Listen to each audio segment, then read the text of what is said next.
네, 바로 논의를 시작하겠습니다. 이양수 의원께 좀 질문을 먼저 드리겠습니다. 김종인 비대위원장은 여당의 실수가 많아서 이번에 우리 선거 이길 거다.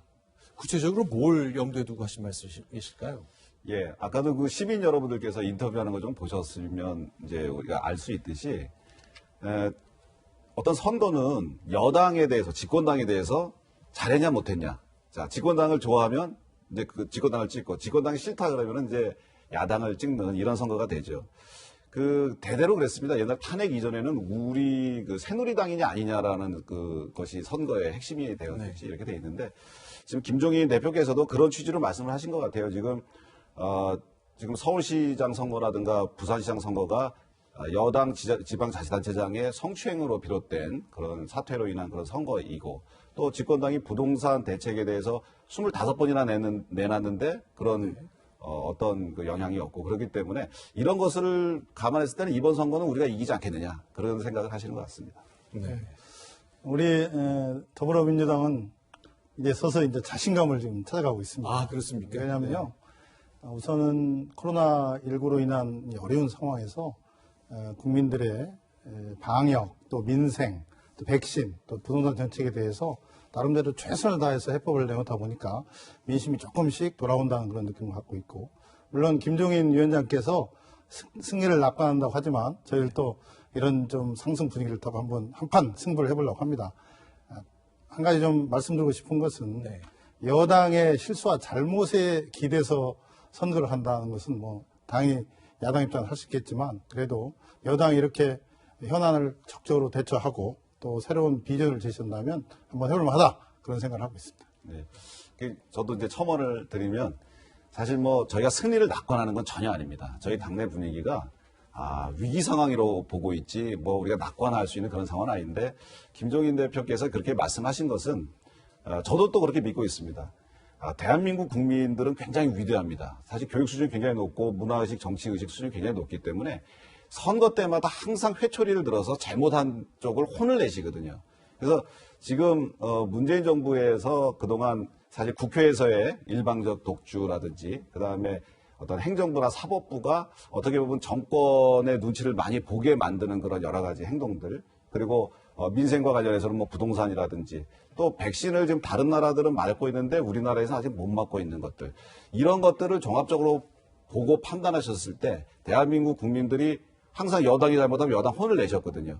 이번에도 이런 부분들을 잘 대처하지 못한 우리 집권당에 회초리를 들어서 혼을 내주시지 않을까 하는 그런 생각을 가지고 있는 거죠. 뭐냐면 결국은 이번 선거는 이 어려운 상황, 국민의 삶을 누가 잘 지킬 수 있느냐, 그리고 이런 부동산 문제에 대해서 제대로 된 해법을 내놓고 할 수 있느냐, 그거에 달려있다고 생각합니다. 네. 예, 뭐 두 분 말씀은 다 오롯이 말씀이죠. 사실 맞는 얘기인데, 뭐 분명한 건 여론의 추이 자체는 어떻게 보면 올 초만 하더라도 굉장히 야당 우위의 선거다, 이런 이제 흐름이 있었지만, 사실 지금 조금 전에 양기대 의원께서 자신감을 회복했다 얘기하는 게 굉장히 여야 지금 박빙의 승부가 굉장히 여론 추이에서 나타나고 있죠. 그런 점에서 앞으로 지금 어느 당이 뭐 정책이든 구도든 선점해 나가느냐의 싸움인 것 같습니다. 그런데 지금 이제 결국 여야 모두 지금 뭐 단일화 논의가 있고, 특히나 야권 같은 경우에 단일화 논의가 굉장히 빠르게 움직이고 있는 상황에서, 결국은 좀 야권 입장에서는 단일화를 통해서 그것을, 그러니까 지금 만약에 그냥 후보들 다 나온다고 했을 때, 그러니까 여권 후보가 이제 득표하는 득표의 합, 그리고 야권 후보가 득표하는 합이 있을 텐데, 후보 개개인이 얻는 합보다 야권 단일화 때 후보 얻는 합이 더 적단 말이에요. 현재 여론에서는. 그만큼 단일화 이후에 얼마만큼, 조금 전에 김종인 비상대책위원도 그런 얘기 했었는데, 단일화 이후에 얼마만큼 이렇게 물리적, 화학적 결합을 해내느냐, 그것에 굉장히 선거 영향을 크게 받지 않을까, 저는 이렇게 전망을 해봅니다. 자, 그럼 오늘 논의는 과거에 지금까지 있었던 일에 대한 평가와 함께 앞으로 어떤 일을 할 수 있냐, 이걸 좀 구분을 좀 해보겠습니다. 지금 이양수 의원께 질문 드리겠는데, 유권자들이 4월 선거를 맞으면서 정부의 이런 점은 분명히 알아야 표가 우리한테 더 올 것 같다 싶은 주제, 어떤 걸 좀 먼저 떠올릴 수 있겠어요? 일단 서울시 같은 데는 뭐 부동산 정책이 핵심이겠죠. 네. 예, 왜냐하면 뭐 다른 거, 뭐 검찰 개혁이라든지 뭐 공수처 이런 것들은 다 뭐 좀 정치적인 부분인데, 민생과 관련된 거는 정말 이렇게 역대 어느 정권에서도 상상할 수 없을 정도의 이렇게 부동산 가격이 많이 상승해서 청년과 젊은 세대들한테 집을 내가 돈 벌어서 사겠다라고 하는 생각을 뺏어버린 정권은 처음 있는 일이거든요. 지금 24번, 이번에 25번의 부동산 정책이 정부에서 발표가 됐습니다. 그런데 가격이 부동산을 엄청 공급하겠다 정부가 얘기를 했는데도 부동산 가격이 움직이질 않아요. 이유가 뭘까요? 믿을 수가 없는 거죠. 메시지도 중요하지만 메신저가 중요합니다. 지금 문재인 정부는 국민들한테 부동산 가격에 있어서는 믿지 못할 메신저가 돼버렸어요. 네. 이 26, 27 아무리 대책이 나와도 이거는 국민들이 믿지 못하기 때문에 이 부동산 가격은 문재인 정부 들어서는 다시 문재인 정부 이전으로나든가 아니면 어느 정도 낮춘다는 것은 불가능하다. 이렇게 판단하기 때문에 네. 그렇게 만든 민생을 어렵게 만든 민주당에 대해서 좀 심판하지 않을까 하는 생각을 하고 있습니다.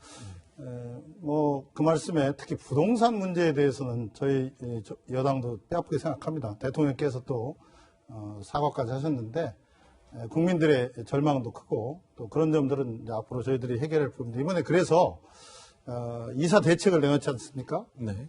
이제 부족한 공급을 좀 획기적으로 강화하겠다는 건데 서울에 32만 호, 또 경기 인천에 29만 호, 또 5대 광역시에 22만 호 해가지고 총 83만 호를 2025년까지 공급하겠다는데 시장의 반응도 뭐 나쁘지 않은 것 같습니다. 그래서 이것을 앞으로 어떻게 꾸준히 해나가는 것이 중요하고 그동안에는 부동산의 그 투기를 근절하는 것에만 역점을 맞췄었는데 이제 공급도 획기적으로 했다고 하니까 국민들께서도 이제 새로운 그런 부동산 대책에 대해서 희망을 갖고 정부 여당에 대해서 기대를 갖고 있습니다. 이러한 부동산 대책이라든지 최근에 방역, 또 백신, 또 이런 민생, 제4차 재난지원금 문제라든지 이런 것들을 아우러가면서 가면 국민들께서도 그래 우리 국민의 삶을 지킬 수 있는 것은 정부 여당, 특히 더불어민주당 여당 아니겠나 이런 생각을 할 거라고 생각합니다. 좋은 말씀이신데 사실 공급 대책은 만시지탈이죠. 진작에 준비해서 사실 지금 막 공급되고 있어야 되는데 이제 공급 대책을 정권 말기에 내놓은 상황이기 때문에 언제 될지 사실 모르는데 그런데 왜 시장에서 이 가격이 막 제대로 바로바로 반응하지 않느냐. 문재인 정부에서 얼마 전에 노원 태릉 골프장을 개발해서 1만 호의 아파트를 공급하겠다고 그랬습니다. 그런데 조금 뒤에 어떻게 됐나요? 그 지역구 민주당 의원조차도 반대하고 구청장 반대하고 주민들이 반대해갖고 지금 사업이 흐지부지 됐거든요. 즉 이런 공급도 실력이 있어야 되는 겁니다. 그냥 말로만 공급하겠다? 불가능한 얘기예요. 사실 지금 이렇게 공급할 택지가 만약에 굉장히 많았었다면 왜 진작에 못하겠어요? 지금 너무 추상적으로 이만큼 수량을 공급하겠다만 얘기있지 구체적인 얘기들이 없는데 그 구체적인 실행 능력이 과연 민주당이나 집권당에 있느냐, 이번 정부에 있느냐 라고 하면 국민들이 그걸 못 믿으니까 가격이 요지부동인 거거든요. 네. 그래서 저는 어떻게 해야 되냐면 민주당이 여당이잖아요. 집권당이잖아요. 우리 사람들만의 생각만 가지지 말고 야당과 그다음에 전문가들, 공무원들 이런 사람들의 학계 생각들을 잘 얘기해서 들어가지고 대책을 세워야 돼요. 얼마 전에 제가 부동산 관련해서 강의를 들었거든요. 그 교수님들이 피를 토하면서 얘기합니다. 왜 우리 얘기를 정책에 반영하는지 귀를 좀 열어주시기 바랍니다. 네, 조삼모사식의 부동산 정책은 당연히 근절돼야 하고요. 또 국민들한테 공급이라든지 또 부동산 투기라든지 내 집 마련에 대한 기대감 이런 것들을 주시는 정책으로 가야 하는데 저는 이번 이사 공급 대책이 어떻게 보면은 우리나라에서 가장 그래도 한번 기대해 볼 만한 정책이 아니겠나 이런 생각을 합니다.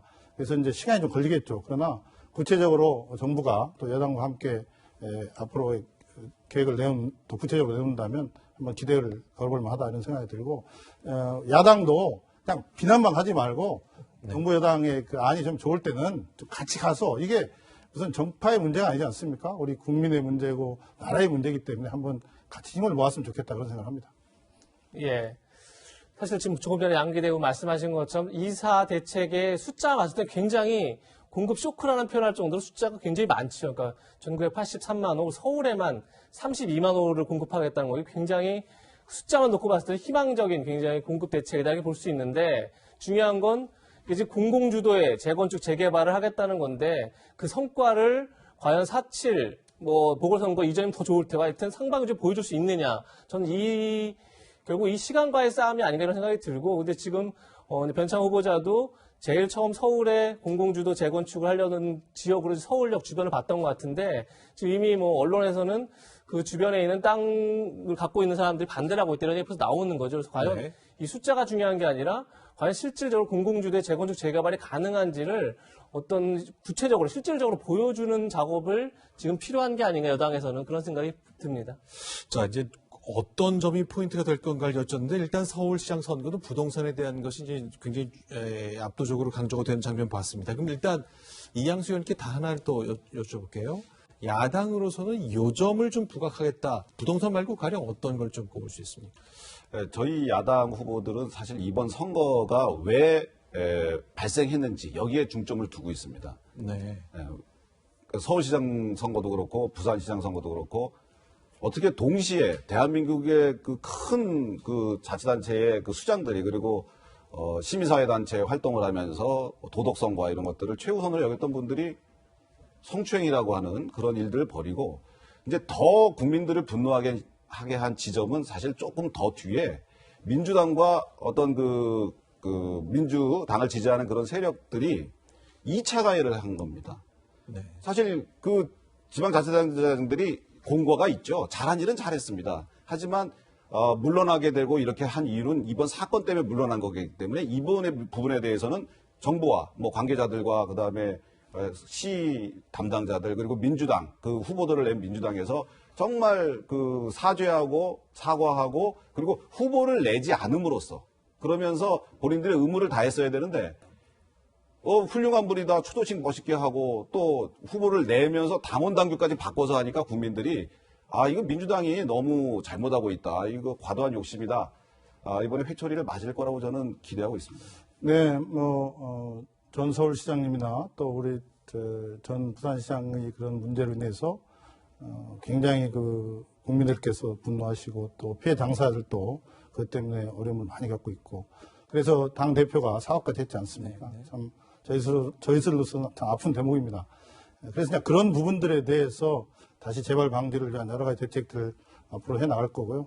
다만 이제는 그 문제에 대해서 집착할 게 아니라 그 문제에 과거에만 너무 집착할 게 아니라 그것도 앞으로 좋은 대책을 마련하되 미래로 가는 또 새로운 비전을 제시하는 그런 또 현안을 푸는 그런 그 선거가 이루어져야 한다 그런 측면에서 앞으로는 어떤 정당이건 그런 문제가 발생했을 때에는 또 근본적인 대책이 필요하지 않을까 생각이 들고 또 한 가지는 후보를 왜 냈느냐 했는데 그것은 우리가 헌법도 네. 국민의 뜻에 의해서 바꾸듯이 당원들의 전체 의사에 따라서 이번에 당원을 바꿔가지고 됐는데 어쨌든 그런 부분들이 앞으로 잘 선거에서 우리가 매듭을 짓도록 노력하겠습니다. 그럼 하나 또 여쭤보겠습니다. 이제 이 사과 이제 뭐 거듭 말씀드렸지만 사실은 이제 근본적인 거는 이제 박근혜 대통령이 탄핵됐고 사실 당도 같이 탄핵된 거거든요.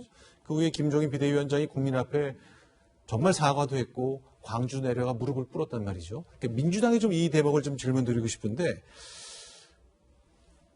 보수 정당에게 표를 선뜻 주기 힘든 유권자들의 마음이 중도 측에서 아직 남아있는 게 사실이지 않습니까? 국민의힘의 김종인 비대위원장 주도의 최근의 이런 시도들을 민주당이 보기에는 좀 위협적으로 느끼세요? 아직 멀었다고 보십니까? 저는 위협적이까지는 않더라도 굉장히 저희들한테는 심각하게 생각할 부분이 있다고 생각 들고요. 네. 결국은 선거는 자기 지지층을 결집한 다음에 할 수 있는 일은 중도층을 끌어들이는 거 아니겠습니까? 네. 그런데 뜻 있는 중도층들이 그러한 그 나름대로 과거를 제대로 반성하고 네. 또 새로운 미래를 준비하고 또 국민들의 삶을 지키려고 하는 모습들에 대해서는 눈길이 갈 거라고 생각합니다. 그런 점에서 우리 민주당도 앞으로 저희들이 잘못한 부분들은 과감히 시인하고 오히려 그것을 앞으로 더 잘해서 보완하고 발전시키려고 하는 그런 자세가 저는 중요하다고 생각합니다. 보통 상대당의 변화 노력은 대체로 평가절하기 마련인데 양기대 의원은 이제 굉장히 후한 점수를 주셨습니다. 이제 네. 제 입장에서 저희가 얼만큼 국민 눈높이에 맞는 개혁을 실천하였고 반성을 했느냐 하면 저는 아직 한참 모자라다고 생각합니다. 네. 왜냐하면 탄핵이라고 하는 어마어마한 일을 이제 우리 집권당이 같이 받은 거죠. 그랬는데 그동안 우리가 아주 개혁과 그거 반성을 한다고 무릎도 꿇고 뭘 많이 했습니다만, 사실 말로 맨날 하고 정강 정책으로 하는 게 중요한 게 아니고 우리가 행동으로 보여야 되거든요. 우리가 행동으로 더 국회의원의 어떤 정치의 어떤 권한이나 이런 누리는 것들, 혜택들을 다 내놓고 우리가 깨끗해지면 더 개혁을 해 나가면은 또 상대방인 민주당도 개혁 경쟁을 하게 될 거거든요. 그런 차원에서 제가 해야 되는데 저는 우리 정치권이 다 같이 어떤 뭐 탄핵이라든가 뭐 이런 일들이 벌어진 것에 대해서 우리가 먼저 앞장설 테니까 좀 민주당도 따라 주셨으면 좋겠는데 이제 대통령제가 시효를 다 한 것 같습니다. 아하. 너무 권력이 집중돼 있다 보니까 매번 대통령이 감옥 가고 측근들이 감옥 가고 자식들이 감옥 가고 권력이 집중돼 있거든요. 이거를 우리가 탄핵에 대한 반성의 차원으로 이 정치권의 힘을 빼는 거죠. 뭐 공사 사장 이런 거 정치권들에 임명하지 않고 그냥 작은 정부 국민들의 집단 지성을 믿고 국민들이 원하는 대로 그 법이나 개정 이렇게 해드리면서 국민의 집단 지성에 의해서 움직이는 나라, 정치 엘리트들, 정치 지도자들이 나라를 이끄는 그런 나라가 아닌 그런 진정한 나라로 만들어 나가는 게 필요한 거 아닌가 싶습니다. 예. 지금 뭐 이양수 의원 말씀하신 것처럼 아직 멀었다. 저는 굉장히 뭐 야당에서 그렇게 반응하는 것 자체가 굉장히 긍정적으로 보고요. 사실 김종인 비상대책위원장이 이제 비대위를 구성하고 나서 여러 가지 노력들을 많이 하긴 했었죠. 일단 정강정책의 기본소득이라는 것, 사실 어떻게 보면 굉장히 진보적인 어젠다를 갖고 오기도 했었고, 또 약자와의 동행 같은 굉장히 어떻게 보면 중도층을 겨냥한 그런 이제 활동을 했음에도 불구하고 여전히 국민의힘에 대한 비호감도 여전히 높은 이유, 저는 여러 가지 있겠지만 결국은 사람의 변화가 너무 적은 게 아닌가. 기본적으로 어쨌든 간에 어떤 정당이 탄핵당하고 이러고 나면 결국적으로 사람을 통해서 굉장히 새로운 걸 보여줬어야 되는데 지금 사실은 보궐선거에 등장한 인물들 자체도 뭐 새로운 사람이다. 이렇게 보기엔 참 어려운 점이 있는 거죠. 그런 점에서 야당이 그렇게 이제 인적 쇄신을 통해서 굉장히 혁신 경쟁을 하면 조금 전에 이양수 의원 말한 것처럼 그래야만 이제 여야 같이 혁신 경쟁을 통해서 좀 더 이제 중도층의 민심을 더 잡으려고 한 노력들도 하지 않을까 이런 생각이 들긴 합니다. 자, 그럼 이제 과거 이슈가 선거에 어떤 영향을 미칠까에 대한 얘기를 제가 질문을 좀 드렸었는데 이제 앞으로 얘기를 좀 나눠보겠습니다.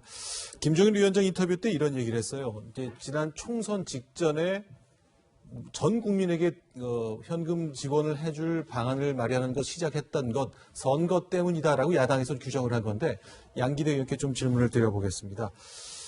자, 이제 이번 선거 앞두고도 여러 가지 이제 소상공인 지원책들 당연 여러 가지가 나올 텐데 뭐 선거에 좀 유리한 측면이 있긴 있겠다 하는 생각이 민주당 내에도 좀 있습니까? 근데요, 지금 그런 생각을 하기에는 너무 사정이 정말 심각합니다. 왜냐하면 코로나19 때문에 소상공인 또 자영업자 취약계층들이 삶이 무너지고 있습니다. 그래서 이것을 단순히 정략적 선거적인 측면에서 보지 말고 일단은 이번에 제4차 재난지원금이라든지 또 그걸 뭐 선별 뭐 보편 이렇게 지원 얘기도 나오지만 이것들을 정부 여당 또 야당까지 해서 제대로 해야 한다고 생각합니다. 다만 야당 입장에서는 선거에 그것을 활용할까 해서 걱정이 있는데 그런 부분들은 조금 더 보완해 나가면서 해야지 무조건 안 된다 하면 안 될 것 같고요. 그래서 지금 현재 어찌됐든 간에 청와대 정부 여당이 제4차 재난지원금에 대해서 지금 논의를 하고 있고 아마 저는 잘 되리라고 보고 있고 또 한 가지는 그런 그 K자의 그 양극화를 막아야 한다는 K 양극화. 그래서 이낙연 민주당 대표도 그것을 강조를 했는데 막자. 그래서 지금 상생 연대 3법 지금 추진 중에 있지 않습니까?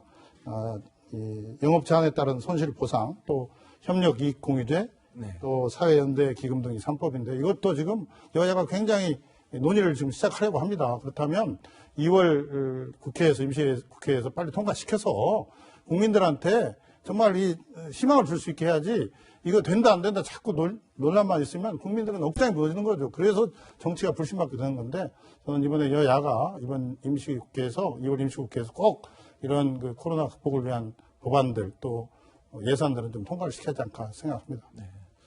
이 4차 지원금에 대해서 저도 이제 드릴 말씀이 좀 있는데 어려운 사람한테 좀 제대로 지급됐으면 좋겠습니다. 지금 너무 힘든 분들 많아요. 가면은 소상공인들 장사 안 돼서 아주 너무 힘들다 그러시고 뭐 농업인 어업인들도 외국인 근로자들이 안 들어가고 농사를 지금 못 짓는 경우도 많고 힘든 것들이 많아요. 이런 데 지원이 돼야지. 제가 아는 한 분은요. 공원 앞에서 장사를 하는데 거기는 원래 공원이 9시면 끝나기 때문에 6시면 끝나기 때문에 9시까지가 장사를 하던 데예요. 네. 근데 여기도 지원금 대상이 돼서 돈을 200만 원을 뭐 주니까 내가 이 돈을 왜 어떻게 받아도 되나 뭐 왜 받아야 되지 이런 생각이 든다는 거예요. 그 제대로 지급이 안 된다는 거죠. 아는 분이 시장에서 횟집을 하는데 코로나 되니까 배달로 바꿨답니다. 그랬더니 매출이 코로나 이전보다 더 늘어갖고 지금 돈을 더 잘 벌고 있대요. 근데 재난금이 또 200이 나와갖고 왜 나한테까지 이걸 주지? 이런다는 거예요.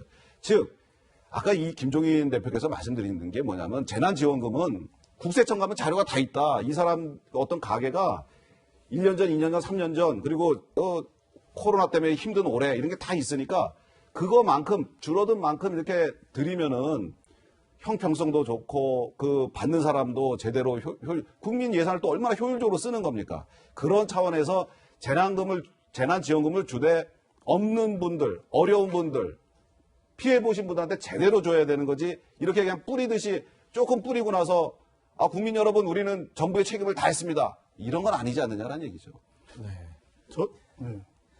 뭐 4차 재난지원금이 보편으로 갈지 아니면 선별로 갈지 아니면 선별과 보편이 같이 갈지 지금 뭐 논의 중이기 때문에 알 수 없지만 전 분명 중요한 건 1차, 2차, 3차 재난지원금이 나갔죠. 그럼 거기에 대한 경제적 효과 분석은 분명히 필요하다 이런 생각이 들고 1차 재난지원금만 하더라도 뭐 가구당 최대 4인 가구 100만 원을 지급했지만 그중에 36만 원만 소비에 지출됐다. 이게 지금 국책기관의 보고이기 때문에 과연 어쨌든 재정이 화수분이 아닌 건 틀림없는 사실이고 한정된 재정을 어떻게 가장 효율적으로 전달할지 이거에 대한 고민은 좀 반드시 필요하다 정치권에 이런 말씀 꼭 주문하고 싶습니다. 알겠습니다. 이제 관련해서 한마디만 할까요? 네, 그렇습니다.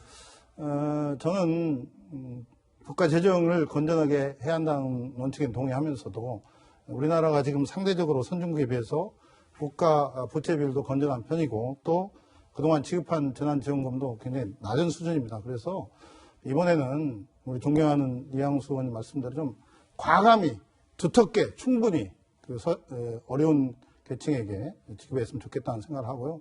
찔끔찔끔 재난지원을 하는 것에 대해서 지금 더 화가 나 있습니다. 국민들이. 그 피해 계층들이. 그래서 이번에는 여야가 힘을 합쳐서 좀 과감히 두텁게 충분히 지원해서 회생할 수 있는 그런 계기가 됐으면 좋겠습니다. 네, 마무리 말씀을 좀 여쭈려고 했는데 이제 양기대 의원의 말씀은 그걸 이제 마무리 말씀으로 좀 가름해야 되겠고요. 이양수 의원은 좀 어떻게 좀 정리를 하실 수 있을까요? 네, 지금 코로나 때문에 전 국민이 너무나 힘듭니다. 그래서 정부에서 하루빨리 백신을 좀 추가적으로 확보 노력을 좀 해서 국민들한테 빨리 백신을 맞춰서 저희가 정상적인 생활로 돌아가야지만 어려운 분들, 경제가 이렇게 어려워서 힘드신 분들이 지금 살아날 수 있을 것 같다 해서 정부의 백신 조속한 그 확보 계획을 촉구하고요. 그리고 서울 시민 여러분, 부산 시민 여러분들께 한번 드릴 말씀은 전국에 있는 우리 국민들께도 마찬가지죠. 정치권이 대단히 우리 국민들 수준을 못 쫓아갑니다. 너무나 우리 정치권이 잘못하고 있는데 그럼에도 불구하고 야당은 힘이 없습니다만 그래도 정부의 그리고 정권의 독주를 막으려고 최선을 다하고 있습니다. 이번에 유권자분들께서 잘못한 부분에 대해서 이번 그 집권당이나 책임 있는 분들한테 혼을 좀 내주셔서 다음 그 대선 때 지방선거 때 더욱더 우리 집권당이든 우리 야당이든 힘을 내서 그리고 더 개혁하고 국민 곁으로 다가가고 국민 눈높이에 맞는 정치를 할 수 있도록 그런 선거를 준비할 수 있도록 이번에 꼭 용기를 좀 내주시기 부탁드리겠습니다. 제가 가름하려고 그랬는데 여당의 회초리를 때려줘야 된다는 말씀 때문에 양기대 의원께 조금만 시간을 드리니까 짧게 하겠습니다. 들으시죠? 예, 국민들의 그 회초리 저희들은 뭐 겸허하게 받아드리겠습니다. 그러나 저희들이 국정을 책임지고 있는 여당이기 때문에 국민들의 삶을 우선 지키고 그 삶을 제대로 지키면서 또 국민들의 평가를 받도록 하겠습니다. 이번에 서울시장 선거, 부산시장 선거가 있지만 누가 문제를 풀고 또 미래로 갈 것인가를 좀 잘 판단을 해주시면 고맙겠습니다. 알겠습니다. 이제 김종인 비대위원장의 인터뷰와 함께 두 분 의원들을 모시고 여러 가지 얘기를 들었는데 큰 돈을 쓰는 국면이 왔기 때문에 누가 돈을 효과적으로 잘 쓰는 것인가 그리고 쓴 이후에 과연 누가 꼼꼼하게 점검을 해서 다음에 교훈으로 삼을 것인가에 대한 관점을 좀 추가해 주신 것 같네요. 저희 채널A가 준비한 설 특집 여야 대표에게 듣는다 두 번째 시간 여기서 정리해 두겠습니다. 저는 1분 후에 돌아오겠습니다.